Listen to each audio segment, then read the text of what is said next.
오늘 보실 말씀은 마가복음 4장입니다. 4장 35절부터 41절까지의 말씀을 우리 한 절씩 교독하도록 하겠습니다. 마가복음 4장 35절부터 41절까지의 말씀입니다. 제가 먼저 읽도록 하겠습니다. 그날 저물 때에 제자들에게 이르시되 우리가 저편으로 건너가자 하시니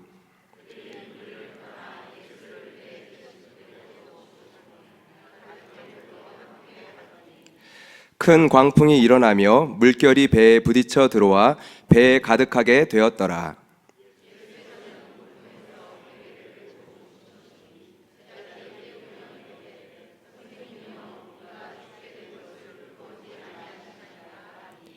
예수께서 깨어 바람을 꾸짖으시며 바람더러 이르시되 잠잠하라 고요하라 하시니 바람이 그치고 아주 잔잔하여지더라.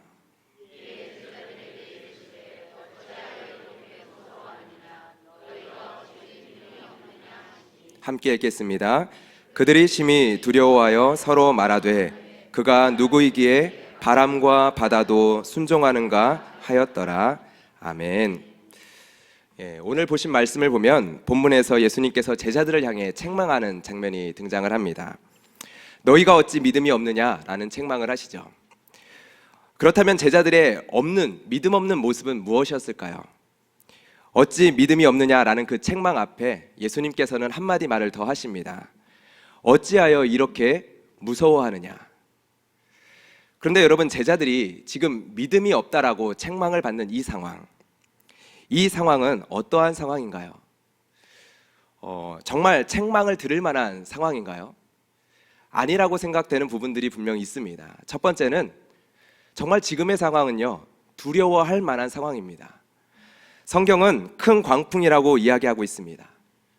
큰 광풍으로 물결이 배에 부딪혀 들어와 배에 가득하게 되었다라고 이야기하고 있습니다. 여러분, 무서워할 만한 상황 아닙니까? 정말 조금만 있으면 물에 빠져 죽을 수 있는 상황, 그러한 위기가 있는 상황, 그러한 광풍 한가운데 있는 상황. 두려워하는 제자들과 대조되는 모습이 있습니다. 어떻게 그럴 수 있는지는 이해가 되지 않지만 곤히 주무시는 예수님입니다. 여러분, 이 정도는 돼야 믿음이 있다라는 이야기를 할 수 있는 걸까요?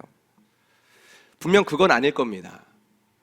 풍랑이 치고 있는데 모두들 예수님처럼 곤히 잔다면 돛대는 누가 잡습니까? 그것을 이야기하는 것은 아닐 겁니다. 아무것도 하지 않으면 물에 빠질 수 있는 지금은 두려운 상황입니다. 두 번째로요, 제자들의 모습을 한번 보십시오. 큰 광풍이 일어날 때 즉시로 예수님을 흔들어 깨우지 않습니다. 그러다가 죽게 될 것 같은 상황에 처하자 예수님을 흔들어 깨웁니다. 여러분, 어떤가요? 이 둘 다 믿음 있어 보이는 모습 같아 보이지 않습니까? 여러분들은 어떻습니까? 큰 광풍 앞에서 그 광풍과 싸웁니다. 또 죽게 될 상황에서 예수님을 흔들어 깨웁니다. 우리를 죽음의 위협에서 건져달라고 구합니다. 우리가 일반적으로 신앙생활을 하면서 믿음 있다 이야기하는 모습 아닙니까? 문제가 닥쳐왔을 때 우리는 그 문제 속에서 그럼에도 하나님이 도우실 거라는 기대를 가지고 싸워나갑니다. 아무리 그 풍랑이 거세 보이더라도 내 삶이 위태하게 출렁거려도 그래도 하나님은 나와 함께 하시니까 죽기야 하겠어라는 마음으로 인내합니다. 때로는 상황이 점점 더 악화되죠. 어떻게 합니까? 하나님께 나와 무릎 꿇습니다. 왜 우리의 삶의 주님 잠잠하십니까? 왜 우리에게 침묵하십니까? 나를 돌아봐 주십시오. 우리는 잠자는 것 같은 하나님을 흔들어 깨웁니다. 여러분, 이것이 우리가 생각하는 일반적인 신앙의 반응, 믿음의 반응 아닙니까? 여러분, 분명 믿음은 맞습니다. 그런데 오늘 성경이 이야기하는 것과 같은 충분한 믿음은 아닙니다. 왜냐하면 믿음의 내용이 온전하지 않기 때문입니다. 풍랑 속에서 구원하실 주님, 우리는 이것을 믿음으로 고백합니다. 풍랑 속에서도 능히 우리를 건지시고 안전한 땅으로 인도하실 하나님. 그런데 여러분, 그 풍랑이 더 거세지면 여러분들은 어떠십니까? 풍랑이 거세지면 우리는 어떻게 반응합니까? 정말 우리를 건지실까? 하나님이 정말 이 풍랑 속에서도 나를 지키실 수 있을까? 풍랑이 일어날 때는 고백했습니다. 금세 지나가겠지. 하나님이 힘주시겠지. 지켜주시겠지. 그런데 풍랑이 정신없이 몰아치자 우리의 믿음은 두려움으로 덮여집니다. 정말 이러다가 망하는 거 아닌가? 정말 이러다가 물에 빠지는 거 아닌가? 풍랑이 이는 시간이 길어질수록 우리는 어떻게 됩니까? 풍랑이 아니라 믿음과 싸우기 시작합니다. 믿음 자체와 싸우기 시작을 합니다. 왜 하나님은 잠잠하신 거지? 왜 하나님은 내 삶에 무관심한 걸까? 하나님은 왜 내 삶에 침묵하시기로 작정하신 걸까? 내 삶은 이렇게 끝나게 되는 걸까? 나의 믿음 전체가 흔들리는 것을 경험을 합니다. 여전히 내 안에 하나님에 대한 믿음은 있습니다. 그런데 그 풍랑에 대한 두려움으로 믿음과 싸우기 시작합니다. 제자들은 이렇게 이야기합니다. 그가 누구이기에 바람과 바다도 순종하는가? 그들은 아직 예수님이 누구신지 충분히 몰랐습니다. 그래서 예수님은 제자들을 향하여서 비유로 가르쳐 주시고 오늘 본문과 같은 사건을 통하여 바람과 바다도 다스리시는 분이라는 것을 가르쳐 주시고 마가복음 4장 이후부터 질병에 걸린 자들을 고치시는 하나님, 그리고 심지어는 죽은 자를 고치시는 장면을 통하여서 사망을 다스리시는 분이심을 알려주십니다. 오늘 본문의 제자들은 아직 모릅니다. 그런데 저와 여러분은요, 제자들에게 없는 믿음이 있습니다. 저와 여러분은 고백합니다. 나와 함께하는 분이 바로 바람과 바다도 다스리시는 하나님의 아들이시더라고요. 여러분, 그렇다면 이 믿음을 가지고, 이 믿음의 고백을 가진 사람은 어떠한 믿음의 모습을 보여야 할까요? 믿음과 싸우는 것이 아니라 믿음으로 풍랑과 싸우는 것입니다. 여러분, 믿음과 싸우는 사람의 고백의 입술 가운데 어떠한 고백이 나옵니까? 우리가 죽게 되었습니다. 여러분, 믿음과 싸우는 사람들의 특징이 어떠한 특징입니까? 풍랑에서 구원되는 것, 그것이 믿음의 토대인 사람들입니다. 풍랑에서 건져지고 놀라운 간증을 할 수도 있습니다. 나는 이런 하나님을 경험했다. 그러나 풍랑 속에 여전히 있는다면, 내가 죽게 되었습니다. 왜 나를 돌아보지 않습니까? 풍랑이 끝나기 전까지 우리는 점차 두려움에 빠져듭니다. 왜요? 그들에게는 풍랑에 의해 흔들리는 삶은 하나님의 능력 없음을 증거하는 근거가 되기 때문입니다. 풍랑으로 물결이 내 삶에 가득 차오릅니다. 이것이 그들에게는 하나님의 무관심의 증거가 되어집니다. 풍랑이 내 삶을 요동치게 만드는 그 시간은요, 하나님이 지금 내 삶에 아무 일도 행하지 않는다라는 명백한 증거가 됩니다. 믿음과 싸우는 자의 특징이 그러합니다. 풍랑에서 구원되는 것이 믿음의 토대인 사람은 그러합니다. 여러분, 그렇다면 믿음으로 풍랑과 싸우는 사람의 고백은 어떠합니까? 어떠해야 합니까? 건너가자 말씀하신 분을 의지하여 나아갑니다.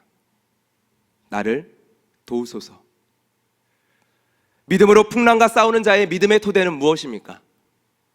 건너가라 말씀하신 바람과 바다도 다스리시는 그 분이 믿음의 토대입니다. 바람과 바다도 다스리시는 분이 건너가라 말씀하신 것이 나의 믿음의 근거입니다. 여러분, 풍랑 속에서 당연히 우리는 구원하실 주님을 바라봐야 합니다. 그래야 합니다. 그러나 풍랑에서 건져져야 당신이 진정 하나님의 아들입니다 고백할 수 있는 믿음, 풍랑에서 건져지기 전까지는 두려움에 짓눌려지는 그러한 믿음은 온전한 믿음이 아닙니다. 바람과 바다도 잠잠케 하실 수 있는 분이 건너가자 말씀하십니다. 이 믿음을 가질 때 우리는 이렇게 고백할 수 있습니다. 내 인생 가운데 풍랑을 일으키시기도 하시고 바람을 불어오게도 하실 수 있는 분, 내 삶의 기초를 흔드실 수 있는 분, 내 삶에 물이 넘쳐 들어오게 하실 수 있는 분. 그러나 하나님께서는 그것을 통해 우리에게 구원을 이루시는 분. 내가 믿는 하나님은 이 풍랑을 통해 여전히 지금도 그 구원의 역사를 이루고 계시는 분. 여러분, 어떻게 이렇게 고백할 수 있습니까? 바람과 바다를 다스리시는 참 주인이신 그분께서 말씀하십니다. 우리가 저편으로 건너가자. 여러분, 여러 이유와 상황에 이끌려 우리는 여러 가지 직분과 책임의 자리 가운데 서 있습니다. 여기에 계신 많은 분들은 그러할 텐데요. 목사라는 직분, 교구장이라는 직분, 또한 리더라는 직분, 그리고 여러 가지 섬김의 많은 직분들, 그 자리에 우리는 서 있습니다. 기억해야 합니다. 여러분, 풍랑 속에 계십니까? 기억해내야 합니다. 바람과 바다도 다스리시는 분이 하신 말씀, 건너가자. 여러분, 들어보신 적이 없습니까? 나도 모르게 등 떠밀려서 그 직분의 자리에 서 계십니까? 우리는 들어야 합니다. 바람과 바다도 다스리시는 분이 말씀하십니다. 건너가자. 믿음과 싸우는 것이 아니라 믿음의 항해를 떠나는 것입니다. 익숙함의 자리에서 일어나 믿음의 항해를 떠나는 것입니다. 지금의 자리에 안주하는 것이 아니라 건너가라 말씀하시는 그 하나님의 음성 앞에 건너가기 위해 바다를 향하여 노를 저어 가는 것입니다. 오늘 소개할 보부교구는 이번에 최근에 분쇄를 한 셀입니다. 또 하나의 믿음의 항해일 것입니다. 금년 안에 세계에서 4개의 분셀이 되도록 얘기 중에 있고 준비 중에 있는데요. 하나님께서 저희 교회를 축복하여 주셔서 젊은 부부들을 많이 보내주십니다. 그래서 준비되어야 될 것이 있고 그 마음들을 같이 나누고 있습니다. 믿음의 도전입니다. 익숙함을 떠나는 것, 새로운 가족을 받아들이는 것, 새롭게 세워나가야 하는 것, 셀이 살아있어서 끊임없이 분셀이 일어나고 분셀이 일어나기를 사모하는 것, 믿음의 도전입니다. 살아 숨쉬는 교회, 주님과 함께 믿음의 항해를 떠나는 교회, 나와 함께 건너가자 하나님의 음성을 듣는 교회. 여기에 계신 분들 가운데 혹시 믿음과 싸우고 계시는 분이 계십니까? 건너가자 말씀하시는 예수님의 분명한 음성이 이 시간 여러분의 마음 가운데 들려지기를 주님의 이름으로 축복합니다. 익숙함의 자리에 일어나 믿음의 항해를 떠나기로 하나님 앞에 소망하며 결단하는 여러분들이 되기를 주님의 이름으로 축복합니다. 모든 분들의 섬김이 참 귀합니다. 섬김을 위한 수고 하나하나는 서로가 비교될 수 없는 하나님 앞에 아름다운 하나하나의 섬김들입니다. 그러나 그 수고의 모습들은 조금씩 서로 다를 수 있는데요. 부부교구에서의 교구장으로서의 섬김, 리더로의 섬김은 조금은 다른 모습들이 있습니다. 주일 이른 아침에 아이들을 깨우고 먹이고 입히고 준비시켜 교회까지 나오는 길은 풍랑입니다. 아이와 함께 잠옷실에서 예배하는 시간도 풍랑입니다. 아이들을 먹이며 소그룹을 하는 시간도 풍랑입니다. 잠깐 사이에 다치고 넘어지고 부딪히는 아이들을 끌어안고 나눔을 진행해야 되는 그 상황들도 풍랑입니다. 제가 말씀을 준비하면서 제가 섬기는 부부교구의 리더의 한 주의 삶, 주일의 삶을 한번 이렇게 머릿속으로 그려봤습니다. 1부 예배를 드립니다. 2부 예배 시간에 교육부서를 섬깁니다. 아이들을 데리고 주일 셀 모임에 참여합니다. 교회에 공간이 없어서 가정을 오픈하여 셀 모임을 진행을 합니다. 집은 난장판이 되고 셀 모임은 시간에 따라 어느 날에 따라 4시, 5시, 6시까지 진행이 됩니다. 격주로 주일 오후 4시 반에는 부부 리더 모임이 있습니다. 저녁 6시에 마치고 나면 집에 돌아가면 저녁 시간이 지난 시간입니다. 급히 아이들을 먹이고 씻기고 눕히고 나면 리더 보고서를 작성해야 합니다. 그리고 빠진 세런들을 돌아봅니다. 그리고 나면 몇 시간 뒤 월요일 출근합니다. 출산 후 복직하여 업무에 적응하는 리더, 신입 간호사로 실수하지 않을까 긴장하며 수술실에 월요일 아침에 들어가야 될 리더들.